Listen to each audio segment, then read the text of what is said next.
Vous écoutez la radio de la Vierge Marie, Radio Maria RDC. Monsieur l'abbé, à vous la parole. Merci Maxime de nous accorder la parole. Chers auditeurs de Radio Maria, que la paix du Seigneur soit toujours avec vous, de partout où vous êtes à l'écoute de la radio maternelle. Que peuvent produire comme effet dans la vie d'un lecteur de la Bible? Tel est le thème, le sujet de la catéchèse d'aujourd'hui, l'impact de la lecture de la parole de Dieu, les effets de la parole de Dieu dans la vie d'un lecteur de la Bible ou dans la vie d'un chrétien. Au sujet des effets de la parole de Dieu, voilà ce que dit Jésus en Matthieu chapitre 5, verset 18. Car je vous l'ai dit, en vérité, avant que ne passe le ciel et la terre, pas un i, pas un point sur les i ne passera de la loi que tout ne soit réalisé. Et cela a été déjà dit dans le livre d'Isaïe chapitre 40, versets 6 à 8. Isaïe disait ceci, Isaïe 40, 6 à 8. Une voix dit, crie, et je dis, que crierai-je? Toute chair est de l'herbe, et toute sa grâce est comme la fleur des champs. L'herbe se dessèche, la fleur se fane, quand le souffle du Seigneur passe sur elle. Oui, le peuple, c'est de l'herbe. L'herbe se dessèche, la fleur se fane, mais la parole de notre Dieu subsiste à jamais.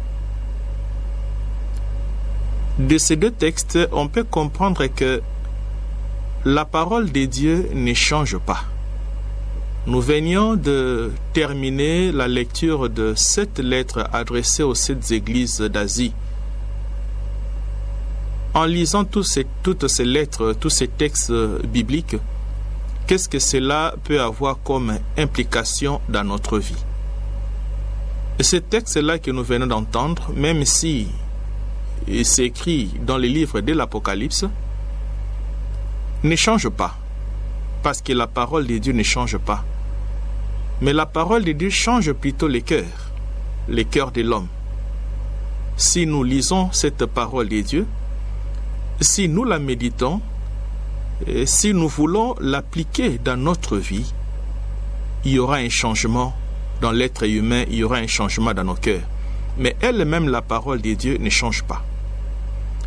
Que fait la parole de Dieu dans la vie de son lecteur, dans la vie des chrétiens, quand nous mettons à lire la parole de Dieu comme nous venions de le faire avec les 7 lettres? Lorsque nous nous mettons à méditer, à réfléchir sur cette parole, qu'est-ce que cela peut produire en nous? Quel est l'impact de la parole de Dieu en nous? Après la lecture de la parole de Dieu nous purifie. La parole de Dieu a comme effet, a comme impact la purification du lecteur. Et cela se montre déjà dans le langage de Jésus, en Jean chapitre 15, verset 3, par rapport à la parole qui nous purifie. Jésus disait à ses apôtres, en Jean 15, 3, « Déjà, vous êtes purs grâce à la parole que je vous ai fait entendre. » Déjà, vous êtes purs grâce à la parole que je vous ai fait entendre. Donc, la parole de Dieu a comme effet la purification. Ça nous purifie. Elle nous lave, la parole de Dieu nous lave, parce qu'elle est puissante. Elle nous éclaire aussi sur notre chemin, selon Jérémie chapitre 23. La parole de Dieu a comme effet de nous éclairer sur notre chemin, de nous laver, de nous purifier. La parole de Dieu nous juge aussi. Elle nous juge. Nous sommes en Hébreux chapitre 4, verset 12. Hébreux chapitre 4, verset 12 nous dit aussi que la parole de Dieu nous juge. Vivante, en effet, est la parole de Dieu, efficace et plus incisive qu'aucun glaive à dés tranchants. Elle pénètre jusqu'au point de division de l'âme et de l'esprit, des articulations et des moelles. Elle peut juger les sentiments et les pensées du cœur. Voilà encore un autre effet, un autre impact de la parole de Dieu. La parole de Dieu nous juge parce que après avoir lu la parole de Dieu, on se pose beaucoup de questions. Parfois, on peut éprouver même un sentiment de culpabilité après la lecture de la parole de Dieu. Et donc, la parole de Dieu a comme effet, comme impact aussi de pouvoir nous juger par rapport à notre conscience, comme le dit la lettre aux Hébreux, chapitre 4, verset 12. L'impact de la parole de Dieu, c'est qu'elle sépare ce qui vient de Dieu de ce qui ne vient pas de lui. Elle nous permet de découvrir et de séparer ce qui vient de Dieu et ce qui ne vient pas de lui. C'est ce que nous retrouvons dans le livre d'Isaïe, chapitre 55. La parole de Dieu a aussi comme impact, après sa lecture, de nous instruire. Elle nous instruit. On était dans l'ignorance, on ne comprenait pas, on ne connaissait pas les mystères de Dieu. Et lorsqu'on pénètre dans la parole de Dieu, on touche la Bible, on la médite, on l'approfondit, on est instruit et on comprend mieux, on connaît plus ce qui est du mystère de Dieu. La parole de Dieu a comme effet aussi nous invitant à la patience. La parole de Dieu nous rend patients parce qu'on découvre cette vertu de la patience dans la parole de Dieu et par conséquent, il peut y avoir une résolution à prendre après la lecture de la parole de Dieu, notamment la patience. Et là, nous sommes dans Romains chapitre 15, verset 4. Voilà ce qui suscite en nous la lecture de la parole de Dieu, la patience. Et cette parole de Dieu provoque même la foi. Ça, c'est le plus grand effet de la parole de Dieu, et que la parole de Dieu provoque la foi. Or, lorsque la parole de Dieu a provoqué la foi en nous, il y a comme suite, comme conséquence, nous développons en nous l'amour de Dieu, nous soignons notre vie, on acquiert la paix, la sagesse et bien d'autres vertus émanant de la foi. Et donc, grâce à la parole de Dieu, on peut acquérir la foi. La parole de Dieu provoque en nous la foi. Et pourquoi tous ces effets de la parole de Dieu? Il y en a beaucoup. Il y a beaucoup d'effets de la parole de Dieu dans notre vie. La liste n'est pas exhaustive. Mais pourquoi autant d'effets de la parole de Dieu dans nos vies? C'est tout simplement parce que la parole de Dieu est un être vivant. La parole de Dieu est un être vivant. Et qui est cet être vivant? C'est Jésus. Quand nous lisons Jean chapitre 1, verset 1, il est dit, au commencement était la parole était avec Dieu, et la parole était Dieu. Donc la parole de Dieu est un être vivant, raison pour laquelle elle produit beaucoup d'effets dans la vie de son lecteur. La Bible, qui est un livre contenant la parole de Dieu qui est un être humain, à savoir Jésus, elle produit beaucoup d'effets en nous. Et cette parole est devenue homme, cet homme qui est mort et ressuscité, et pour qu'on ait la vie éternelle, pour qu'on ait le Saint-Esprit. Jésus a tout fait pour que notre cœur de pierre soit transformé en cœur de chair. C'est ainsi que la parole de Dieu a le pouvoir de changer le cœur de l'homme. La parole de Dieu est un être humain.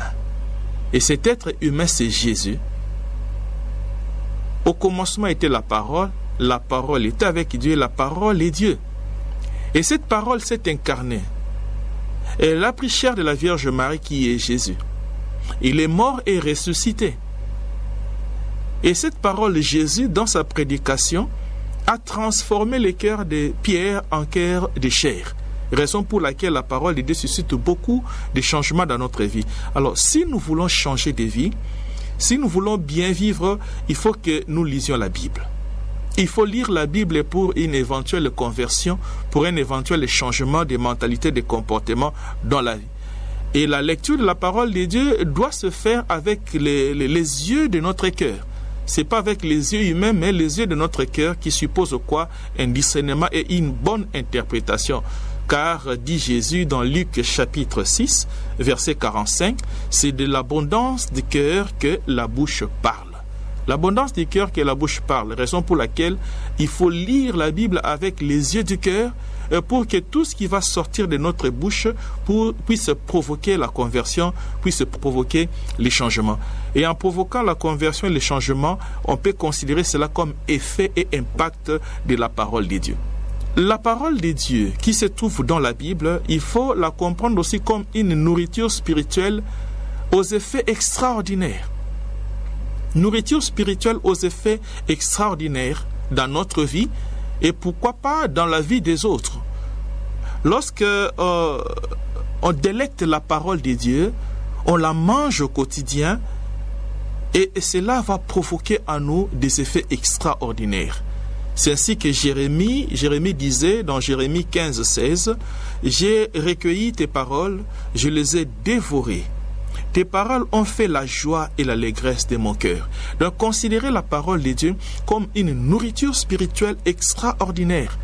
Raison pour laquelle, devant la tentation du diable, dans Matthieu chapitre 4, verset 4, Jésus disait, « L'homme ne vivra pas du pain seulement, mais de toute parole qui sort de la bouche de Dieu. » Donc c'est une nourriture extraordinaire, une nourriture au quotidien.